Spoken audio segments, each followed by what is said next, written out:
जिला सहकारी बैंक अब किसानों को केवल खेती किसानी के लिए ऋण नहीं बल्कि तमाम रोजगार शुरू करने के लिए भी ऋण देगा। दरअसल सहकारिता पर आधारित ग्रामीण अर्थव्यवस्था के विकास मॉडल को अपनाकर प्रदेश में माननीय प्रधानमंत्री जी के सहकार से समृद्धि के सपने को साकार करने के लिए प्रदेश सरकार कटिबद्ध है।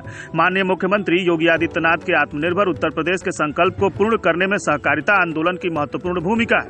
वहीं प्रदेश सरकार ने पूरे प्रदेश में साधन सहकारी समितियां बी पैक्स में दिनांक 1 से 30 सितंबर 2023 तक सदस्यता महाअभियान 2023 चलाए, जिसमें कृषक भाई जो साधन सहकारी समितियां बी पैक्स के सदस्य नहीं है उन्हें सदस्य बनाकर उत्तर प्रदेश सरकार की योजनाओं का लाभ देगा। इस अभियान के तहत 44,800 सदस्य बनाने का लक्ष्य था, जिसके सापेक्ष 47,829 सदस्य बनाए गए। यही नहीं, इन सदस्यों से 95,70,000 रुपए शेयर की धनराशि भी प्राप्त हुई है।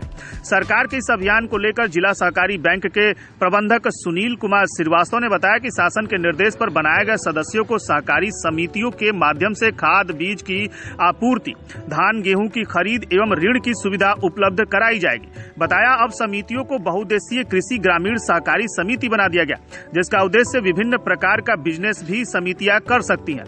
बैंक से संबद्ध 160 समितियों के तहत ये सदस्य बनाए गए हैं। सहकार से समृद्धि योजना के अंतर्गत समितियों में जो पहले समितियां थीं जिसमें सिर्फ कृषि ऋण का काम, कृषि ऋण की सुविधाएं दी जाती थी, अब समितियों को बहुउद्देशीय कृषि ग्रामीण सहकारी समितियां बना दी गई हैं, जिनका उद्देश्य है कि विभिन्न टाइप के बिजनेस भी, व्यवसाय भी समितियां कर सकती हैं।